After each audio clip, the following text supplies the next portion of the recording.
सब जानते हैं कि बिजली हमारे जीवन और विकास की बुनियाद है और हमारे देश में लगभग 70% बिजली कोयले से बनती है। इस कोयले का 80% से अधिक हिस्सा अकेले कोल इंडिया सप्लाई करती है। कोल इंडिया द्वारा सप्लाई किए जाने वाले कोयले की अधिकतम मात्रा खुली कोयला खदानों से जाती है। ऐसे में आज हम बात करेंगे खुली कोयला खदानों से बिजली घरों तक पहुंचने के कोयले के सफर के बारे में। सबसे पहले कोयला खनन स्थल की तैयारी की जाती है।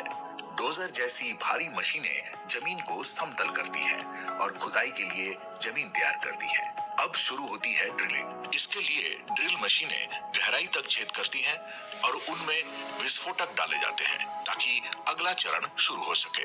फिर होती है ब्लास्टिंग, जिसके जरिए धरती के गर्भ में स्थित कोयले के ऊपर स्थित मिट्टी, पत्थरों एवं चट्टानों की परत को तोड़ा जाता है, जिससे अधिभार यानी ओवरबर्डन कहते हैं।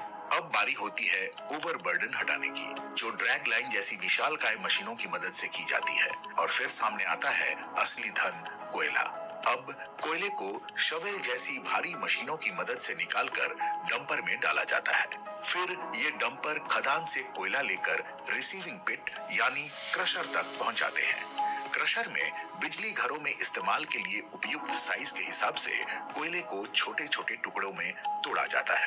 आपको यहाँ एक दिलचस्प बात बतानी है। हम अपनी खुली खदानों का 50% से अधिक कोयला सरफेस माइनर नामक इको फ्रेंडली मशीन के जरिए निकालते हैं, जो बिना ड्रिलिंग, ब्लास्टिंग एवं क्रशिंग किए जरूरी साइज के कोयले निकालती है।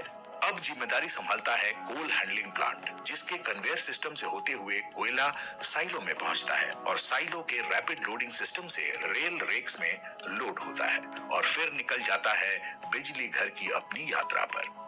तो साथियों, ये थी बिजली घरों तक कोयला के सफर की कहानी। जय हिंद।